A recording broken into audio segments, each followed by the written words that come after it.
మరొక సందేహం గురువుగారు, విజయవాడ నుంచి లక్ష్మీ గారు అడుగుతున్నారు, రాహు దర్శనం వల్ల కలిగే ఇబ్బందులు ఏంటి? రాహు దర్శనము అంటే ఒక్కో సమయంలో ఈ గ్రహణం అనేటువంటిది రాహుగ్రస్తమైనటువంటి గ్రహణంగా చెప్తారన్నమాట. అప్పుడు అది సూర్యబింబమా చంద్రబింబమా? సూర్యబింబమైనప్పటికీ చంద్రబింబమైనప్పటికీ కూడా రాహుగ్రస్త సూర్యగ్రహణము లేదా రాహుగ్రస్త చంద్రగ్రహణం అనేటువంటిది ఉంటుంది. అదేవిధంగా కేతుగ్రస్తమైనటువంటి సూర్యగ్రహణం, కేతుగ్రస్త చంద్రగ్రహణం కూడా ఉంటుంది.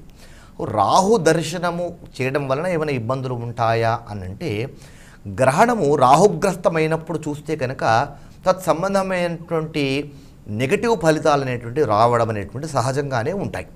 అందరికీ ఉంటుందా అంటే అందరికీ ఉండకపోయినా కానీ ఆయా రాశి వారు దానికి సంబంధమైనటువంటి ఫలితాలు అనుభవించే అవకాశాలు ఉంటాయి.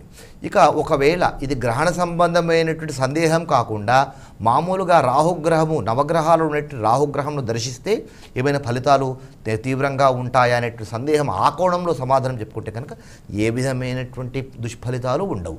నవగ్రహాలు ఉంటాయి, నవగ్రహాలలో 9 గ్రహాలు ఉంటాయి. అందులో రాహుగ్రహంను దర్శించడం వలన ఏ విధమైనటువంటి దోషము ఉండదు.